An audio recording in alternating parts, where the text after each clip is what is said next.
सद्गुरुनाथ महाराज की जय। महायोगी स्वामी उमानंद सरस्वती की जय। श्री गुरुगीता हा गुरुभक्ती योगाचा मंत्रराज आहे। कलियुगात संसार सागर तरुण जाण्यासाठी हा महामंत्र गुरुदेवांनी स्वाध्याय म्हणून दिला आहे। श्री गुरुगीतेतील संस्कृत श्लोकांचा अर्थ महायोगी स्वामी उमानंद सरस्वती यांच्या श्री गुरुगीतार्थेश्वरी या विवेचनाच्या आधारे आपण क्रमशः जाणून घेत आहोत। आजचा श्लोक आहे 39।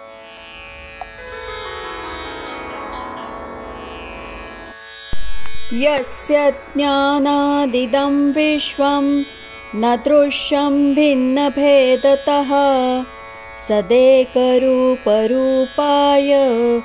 तस्मै श्री गुरवे नमः।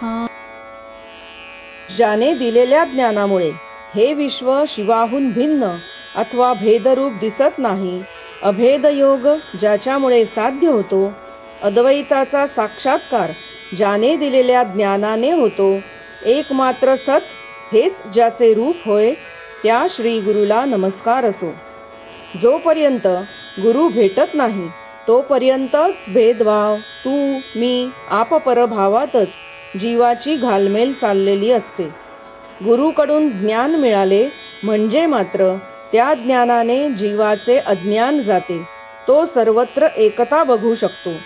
सर्व विश्व व्यक्ती यातून एकच प्रेमाचा धागा कसा ओलेला आहे हे तो अनुभवतो।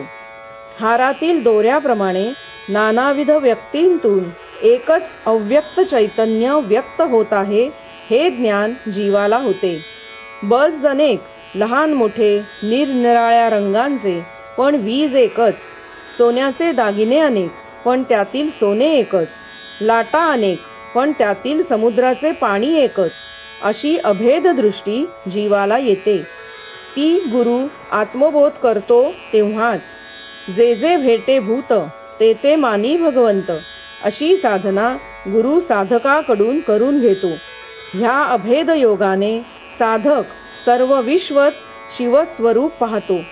चितिशक्तीचा विलास चाललेला त्याला दिसतो। अद्वैतानंदाचा अधिकारी होतो। गुरु म्हणजे सतशी परमेश्वराशी एकरूप झालेला प्रेमस्वरूप। दुजाभावाचा पूर्ण अभाव असल्याने सर्वांवरच प्रेमाचा वर्षाव करणे हाच गुरुचा स्वभाव झालेला असतो। अशा श्री गुरुला नमस्कार असो। सद्गुरुनाथ महाराज की जय।